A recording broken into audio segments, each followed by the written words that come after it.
ओम सादर नमस्ते जी। आप सबका हार्दिक स्वागत है हमारे चैनल आर्य टू आर्य में। आइए हम अपनी वैदिक कक्षा का फिर से आरंभ करते हैं और आज का हमारा विषय रहेगा, क्या ईश्वर की सिद्धि होना समाधान है। अर्थात यदि संसार में सभी मनुष्य ईश्वर को सिद्ध करना चाहते हैं, जितने भी आस्तिक लोग हैं, यदि मान लीजिए किसी भी प्रकार से यदि ईश्वर की सिद्धि हो जाती है, तो क्या आस्तिकता और नास्तिकता का समाधान हो जाएगा। आइए उसको समझने का प्रयास करते हैं। जब हम आस्तिकता और नास्तिकता को समझने का प्रयास करते हैं तो मुख्य रूप में हमें एक शब्द मिलता है जिसे हम कहते हैं, पहला वैज्ञानिक दृष्टिकोण, धार्मिक दृष्टिकोण और वास्तविक दृष्टिकोण। इसका अर्थ ये होता है, यदि संसार में यदि कोई मनुष्य ईश्वर की सिद्धि करेगा तो या तो वह विज्ञान आदि से होगा,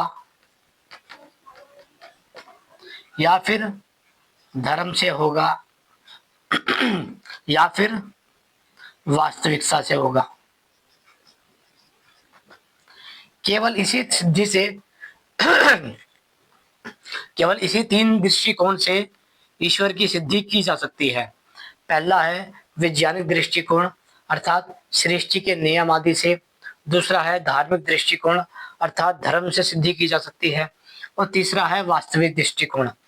इसका अर्थ ये होता है, यदि संसार में कभी धर्म की सिद्धि होगी, ईश्वर की सिद्धि होगी, तो उसके पीछे या तो विज्ञान आदि होगा, या धर्म आदि होगा, या वास्तविकता होगी। किंतु हमारे साथ समस्या यह है कि जब भी हम ईश्वर की सिद्धि और असिद्धि की बात करते हैं तो हमारी बहस होती है ज़्यादातर आस्तिक और नास्तिक व्यक्ति के बीच में। अब यदि मान लीजिए विज्ञान ने, धर्म ने या वास्तविकता ने ईश्वर की सिद्धि कर दी, तो क्या आस्तिकता और नास्तिकता का समाधान हो जाएगा।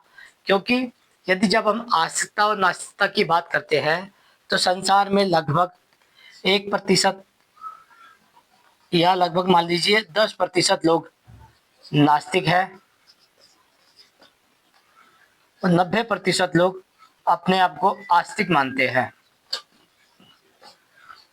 अब यदि इसी आंकड़े की ली जाए बात, तो जो नास्तिक लोग हैं वह मानते हैं कि ईश्वर नहीं है, और जो 90% लोग हैं वह मानते हैं ईश्वर है। यदि विज्ञान ने, धर्म ने और वास्तविकता ने यदि सिद्ध कर दिया कि ईश्वर होता है, अर्थात उसने ईश्वर की सिद्धि कर दी, तब भी समस्या आस्तिकता की और नास्तिकता की बनी रहेगी। क्योंकि संसार में इतने सारे संप्रदाय हैं जो अपने आप को धर्म कहते हैं, जिनमें मुख्य रूप में हिंदू, मुस्लिम, सिख, ईसाई, जैन, बौद्ध, पारसी, यहूदी और अन्य सभी। लगभग 300 का आंकड़ा है। इससे भी अधिक की संख्या में हो सकता है कि 300 संप्रदाय है जो अपने आप को धर्म आदि मानते हैं और आस्तिक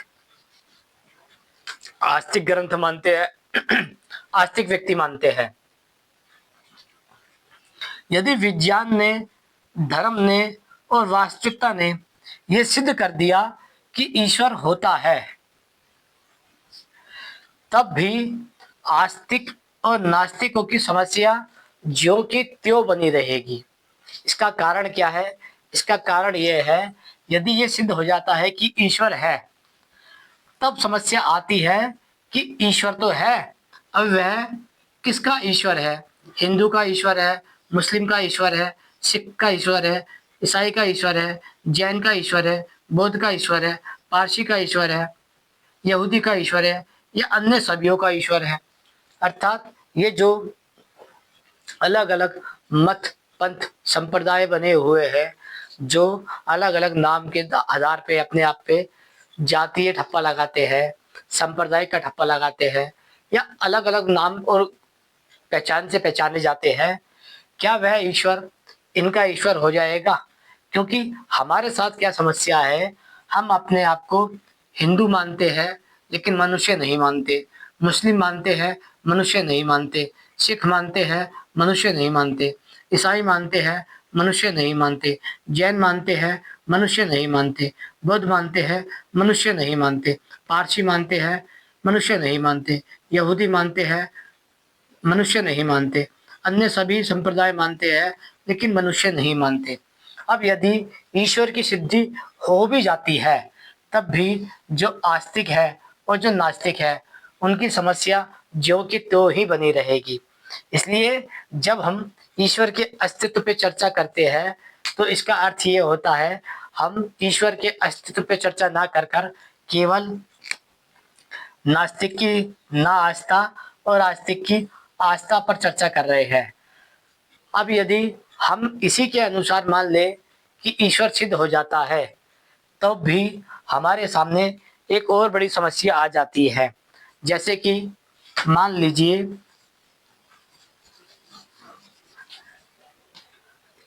आप इनमें से कोई भी एक संप्रदाय के हैं। मान लीजिए कि आप हिंदू हैं, तो आपके जो भगवान को नहीं मानता, यह मुस्लिम हो, सिख हो, ईसाई हो, जैन हो, बौद्ध हो, पारसी हो, यहूदी हो या अन्य सभी हो, ये सारे भी नास्तिक की कैटेगरी में आ जाते हैं। इसका अर्थ है कि आपका 10% आस्तिकता है और 90% अब नास्तिकता हो गई। इसका अर्थ ये होगा कि संसार में केवल 10% हिंदुओं की आस्था, जिससे ईश्वर माना जा रहा है, वह सही है, बाकी 90% गलत हो गए सारे। और यदि आप हिंदू के स्थान पर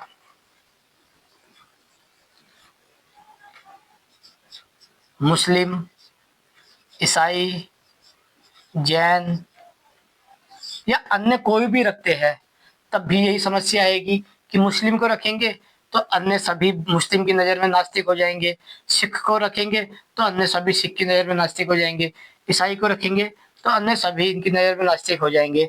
तो इसका अर्थ ये होता है कि जब हम कहते हैं कि हम आस्तिक हैं और हम नास्तिक हैं, तो इसका अर्थ ये होता है कि संसार में 100% जो आबादी है मनुष्यों की, उसमें सभी मनुष्य एक व्यक्ति बाकी 99 व्यक्ति की दृष्टि में नास्तिक ही होता है। इसका कारण क्या होता है? क्योंकि जो एक मनुष्य है, हम उसकी आस्था को नहीं मानते, जिसके कारण हम सब नास्तिक हैं। हिंदू भी नास्तिक है, मुस्लिम भी नास्तिक है, सिख भी नास्तिक है, ईसाई भी नास्तिक है, जैन भी नास्तिक है, बौद्ध भी नास्तिक है, पारसी भी नास्तिक है, यहूदी भी नास्तिक है और अन्य सभी संप्रदाय नास्तिक है एक दूसरे की दृष्टि में। इसलिए जब हम ईश्वर की सिद्धि और असिद्धि के लिए लड़ाई लड़ रहे हैं, तो वह निरर्थक है। क्योंकि यदि मान लीजिए ईश्वर की सिद्धि और असिद्धि हो भी जाती है, तो भी ये सब के सब आपस में लड़ेंगे कि किसका वाला सच्चा है और किसका वाला झूठा है। इसलिए हम जब आस्तिकता और नास्तिकता की बात करते हैं, तब ये प्रश्न ही गलत हो जाता है। अब बचता है हमारे पास 3 दृष्टिकोण। पहला है विज्ञान, दूसरा है धर्म और तीसरा है वास्तविकता। अब यदि विज्ञान आदि का नियम है, तो वह हिंदुओं के बच्चों पे, मुस्लिमों के बच्चों पे, सिखों के बच्चों पे, ईसाइयों के बच्चों पे, जैनों के बच्चों पे, बौद्धों के बच्चों पे, पारसियों के बच्चों पे, यहूदियों के बच्चों पे और अन्य सभी संप्रदायों के बच्चे पे समान रूप से कार्य करता है। इसलिए विज्ञान को हम ईश्वर का सिद्धांत मानते हैं। फिर दूसरा आता है धर्म। धर्म का अर्थ होता है जो सुख मेरे लिए सुख है, वही अन्य के लिए भी सुख हो। यदि कोई व्यक्ति आपको आकारण थप्पड़ मारता है, तो ये अधर्म है। असत्य बोलना अधर्म है, अन्याय करना धर्म है, मानवता विरोधी होना अधर्म है, पशुओं की हत्या करना अधर्म है। ऐसे ही अन्य किसी का भी हक अधिकार छीनना अधर्म होता है, और जो उसका विपरीत होता है वह धर्म होता है। जो सबके मानने योग्य है वह धर्म है। फिर तीसरा आता है वास्तविकता, अर्थात जो जैसा है उसे वैसा ही स्वीकार कर लेना, उसे वास्तविकता कहा जाता है। यदि इन तीनों ने मिलकर ईश्वर की सिद्धि कर दी, तो भी हिंदू, मुस्लिम, सिख, ईसाई, बौद्ध, जैन, यहूदी, पारसी और अन्य सभी संप्रदायों की समस्या ज्यों की त्यों बनी रहेगी। क्योंकि ये जो लोग हैं, ये आस्तिक और नास्तिक तो हो सकते हैं, लेकिन ये सब लोग ईश्वरवादी नहीं हैं।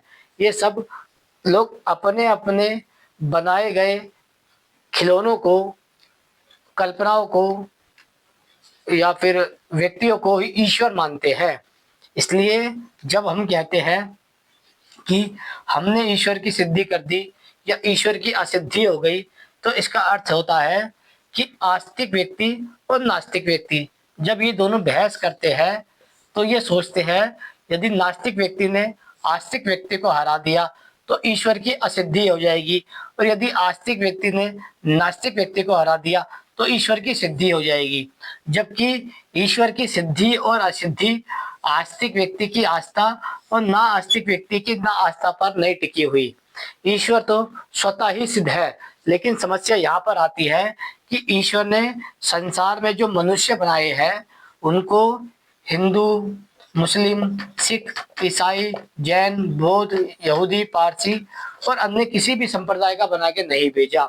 ये सब ठप्पे उनके माता पिता लगाते हैं, उनके गुरुजन लगाते हैं, उनके आचार्य लगाते हैं या उनके मौलाना लगाते हैं। लेकिन ईश्वर सभी को मनुष्य बनाता है, लेकिन मनुष्य अपने आप को हिंदू, मुस्लिम, सिख, ईसाई, बौद्ध, जैन का ठप्पा लगा के घूमता रहता है। इसलिए संसार में जो हम कहते हैं कि अपराध बढ़ता है, तो अपराध बढ़ने का कारण क्या होता है? हिंदू अपने अपराधों को छुपा लेता है, मुस्लिम अपने अपराधों को छुपा लेता है, सिख अपने अपराधों को छुपा लेता है, ईसाई अपने अपराधों को छुपा लेता है, जैन अपने अपराधों को छुपा लेता है, बौद्ध अपने अपराधों को छुपा लेता है, पारसी अपने अपराधों को छुपा लेता है, यहूदी अपने अपराधों को छुपा लेता है। ऐसे ही अन्य सभी संप्रदाय वाले अपने अपने आस्तिक आस्था के अपराधों को छुपा लेते हैं, जिसके कारण समाज अपराधी हो जाता है। लेकिन हम बात कर रहे थे ईश्वर की सिद्धि और असिद्धि की। यदि ईश्वर की सिद्धि हो भी जाती है, तब भी आस्तिकता और नास्तिकता की जो समस्या है वह ज्यों की त्यों बनी रहेगी, क्योंकि हर एक मनुष्य की दृष्टि में दूसरा व्यक्ति नास्तिक होता है, हर एक संप्रदाय की दृष्टि में दूसरा संप्रदाय नास्तिक होता है, हर एक गुरु की नजर में दूसरा संप्रदाय वाला गुरु नास्तिक ही होता है। इसलिए जब हम कहते हैं कि ईश्वर की सिद्धि और असिद्धि हो जाती है, तो यहाँ पर केवल नास्तिकता का खंडन और आस्तिकता का खंडन हो रहा होता है, ना कि वह ईश्वर की सिद्धि और असिद्धि कर रहे होते हैं। यदि ईश्वर की सिद्धि हो जाएगी तो हिंदू, मुस्लिम, सिख, ईसाई, बौद्ध, जैन, यहूदी, पारसी या अन्य सभी, यह सब भी आपस में ही उसी ईश्वर के लड़ेंगे जिसको ये कभी जानना नहीं चाहते। आशा करते हैं विषय आपको समझ आ गया होगा कि ईश्वर की सिद्धि होने पे भी आस्तिक और नास्तिक व्यक्ति की समस्या समाप्त नहीं होगी, क्योंकि ये दोनों ही एक दूसरे की दृष्टि में नास्तिक होते हैं। आशा करते हैं विषय समझ आया होगा। ओम नमस्ते।